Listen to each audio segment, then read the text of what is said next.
sikurse e dini, seanca nuk dha rezultat as sot. Ende jemi në pritje ndonjë zgjidhje për me dalë nga kjo gjendje. Ka pas lajme se mundet mu propozu një kandidaturë tjetër sot. Nuk ju thash ma herët se një herë kam paralajmëruar s'doli ashtu.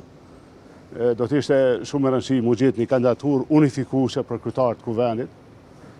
Edhe sikurse kem deklaruar jemi të gatshëm pa të marrim pjesë në votim edhe të votojmë për një kandidaturë unifikuese. Mes dy propozimeve që keni dhënë? Po, ose tjetër. Tani ekziston një qendrim i opozitës që antarët e kabinetit qeverisës Kurti mos me qenë kandidat për kryetar kuvendi, pra ekzekutivi, po ka shumë të tillë që i kishim dhënë votën. Çfarë pritni nga takimi i sotëm me presidentën? Mirë se po ndodh një komunikim i tillë i parë, tash lidhur me gjendjen e krijuar, edhe kuptohet ne do t'i japim ato ide si mujë me dalë nga kjo gjendje. Ju e dini që angazhohem për qeverinë e opozitës, pra të shumicës dalur nga zgjedhjet e fundit.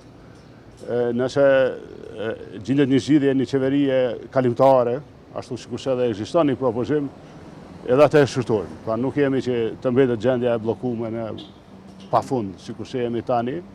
Në ndërkohë, sikurse dini, ju kemi drejtuar gjykatës kushtetuese dhe këtë së bashku me partitë opozitare, PDK, LDK, e kemi kërkuar vlerësimin e kushtetueshmërisë së procesit të deritashëm në kuvend. Pra, përfshi edhe votimin e fshehtë ose vendimet që kanë pasu.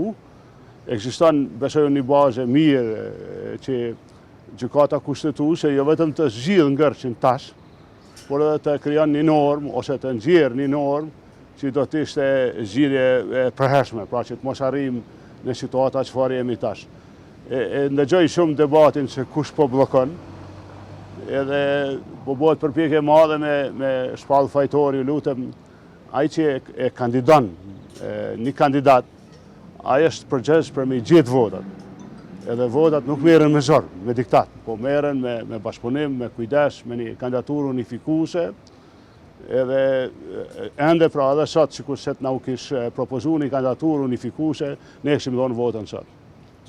Në rast se takimi mbarë të gjitha partitë bashkë, pra përfshi edhe zoti Albin Kurtin, a do të ulni në një tavolinë bashkë me to, sepse ditë më parë pa të deklaruar që nuk do të ulni në një tavolinë ku gjendet edhe Albin Kurti? Jo kom përgjigj stesës e presidentes, takimi është me presidentën në këtë rast.